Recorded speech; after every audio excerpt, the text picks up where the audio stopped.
છે ને એક ખાસિયત છે, જો કે તમે લોકો એના વિશે નહીં જાણતા હો, બહુ ઓછા લોકો જાણે.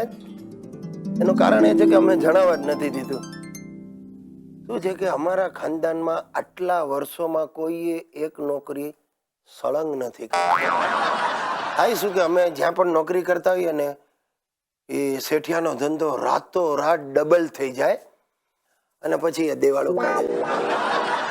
તમારા મનમાં એમ થતું હશે કે ભાઈ ધંધો જો ડબલ થઈ જાય તો દેવાળું કેવી રીતે કાઢે? હું તમને સમજાવું. મારા દાદા હરીશ, મારા બાપા શિરીષ અને હું ગિરીશ, અમે બધા ઉદાર. એટલે ઉદારી જાણે અમારા લોહીમાંથી જ ટપકે. અમે શું, કોઈ પણ ઘરાક આવે ને બિચારો ઉધાર માંગે ને તો ઉત્સાહ ભેર એને ઉધાર આપી દઈએ. એટલે થાય શું કે ધંધો રાતો રાત વધી જાય, પણ છેવટે શેઠિયો બિચારો ઉઠી જાય. જો કે આપણી ઉદારતાનો લોકો ફાયદો લે છે એટલું જ. હવે બહારની શું વાત કરવી, ઘરમાં એ લોકો ફાયદો જ લે છે. તમારી બૈરી સુશીલા બોલે, જો કે આમ જરા હસીને વાત કરું ને, શું સ્માઈલ આપું, તરત હાથ લંબાવે, જરા 500 રૂપિયા આપો ને. મેં કહું તારે સુશીલા શું કરવું છે 500 રૂપિયાનું? મને કે મારે જરા ફેશિયલ કરાવવા જવું છે. હવે મૂક ને આ ફેશિયલ બેશિયલ, એકચ્યુઅલી તો તારે છે ને પ્લાસ્ટિક સર્જરીની જરૂર છે, એ કરાવ. મને કે હા. ગઈ હતી એ પ્લાસ્ટિક સર્જન કહેવાય ને એની પાસે હું ગઈ હતી. 35,000 રૂપિયા એને કયા.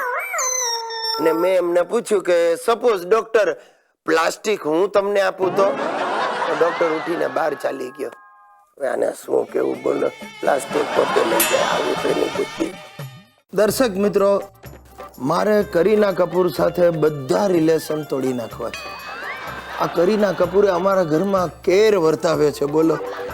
છાપામાં કરીનાના ફોટા જોઈને હવે મારી ધરખમ પત્ની સુશીલાને સાઈઝ 0 બનવું છે, અને એ પણ કસરત કર્યા વગર આયુર્વેદિક ટ્રીટમેન્ટ દ્વારા. રોજના 1000 રૂપિયા આપીને કોઈક સંકટ મોચન આયુર્વેદિક સેન્ટરમાં જાય છે, અને મારા માથે સંકટ વધારી દીધું છે. ગિરીશ, હું કેવી લાગુ છું? જેવી લાગતી હતી એવી.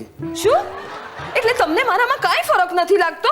ના, આ ઉંમર થઈ ને એટલે આખે મોતિયો આવ્યો છે. બાજુવાળા મનુભાઈને તો તરત દેખાયું. શું ભનિયાને શું દેખાયું? એ જ કે મારું વજન 7 દિવસમાં 700 ગ્રામ ઓછું થઈ ગયું છે. 7 દિવસમાં 700 ગ્રામ? સ્વામી સંકટાનંદની ફાંકીની અસર છે. એક દિવસમાં 100 ગ્રામના હિસાબે તો તારે આખી જિંદગી આ ફાંકીઓ લઈદા કરવી પડશે, અને છેવટે પથરી થઈ જશે. જરાય નહીં. મારી બેનપણી નીમુને પણ ફાયદો થયો છે.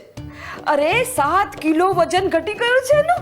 એ નીમુનું ફાંકી ખાવાથી વજન નથી ઘટ્યું, એને બિચારીને મેલેરિયા થયો તો એમાં ઘટી ગયું. તમને કોણે કહ્યું? હું એની ખબર કાઢવા ગયો તો. શું? કાંઈ નહીં. જો સુશીલા, હું તને હાથ જોડું છું, આ સંકટ મોચનની ફાંકીઓને કાઢા લેવાનું બંધ કર. સોરી, સ્વામીજીએ મને ગેરંટી આપી છે કે 1 વર્ષમાં મને કરીના જેવી કરી મૂકશે. ये मेरा दिल प्यार का दीवाना. ભાઈ એ દીવાની એ બસ કર તું સુશીલા. તું કરીના બનતા બનશે તારો સ્વામી મને કાદર ખાન બનાવી દેશે. બસ બસ, બહુ થઈ હવે ફાલતુ વાતો. આ લિસ્ટ પકડો અને આયુર્વેદિક ફાર્મસીમાંથી આ જડીબુટીઓ લઈ આવી દો. મને સ્વામીજીએ આનો કાળો બનાવીને રોજ પીવા કહ્યું છે. આ શું છે? ગુલગુલ ગુટિકા, વિહંગ વટી, સર્પાદી ચૂર્ણ, શ્વાનાદી ભસ્મ.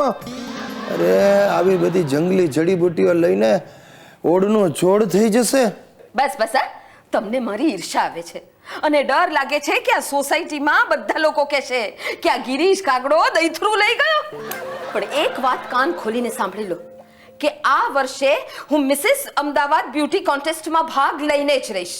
ये मेरा दिल प्यार का दीवाना. અરે રામ, આ ભાગ લેશે ને મારા ભોગ લાગશે.